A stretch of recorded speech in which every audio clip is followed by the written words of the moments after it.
nilabas ko na lahat ng kaputahan mo dito. Patunayan ko sa inyo na galing to sa kanya. Okay? Okay. Di ba gusto mo pa nga magpa-interview sa akin, di ba? Ikaw ang lumapit sa akin. Okay, wait. Gusto niyo akong sirain, ha? Hindi kayo hindi kayo magwawagi. Hanap pa tayo.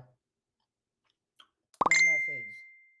Oli Satanas, gusto mo malaman kung sino ang nag-send sa akin ng iyong bilat na nakalabas?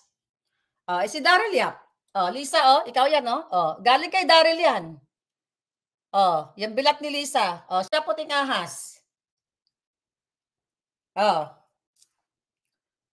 Kaya sabi ko, true ba yan? Ha, kadiri. Ayan, Lisa, puting ahas ko. Si Amy.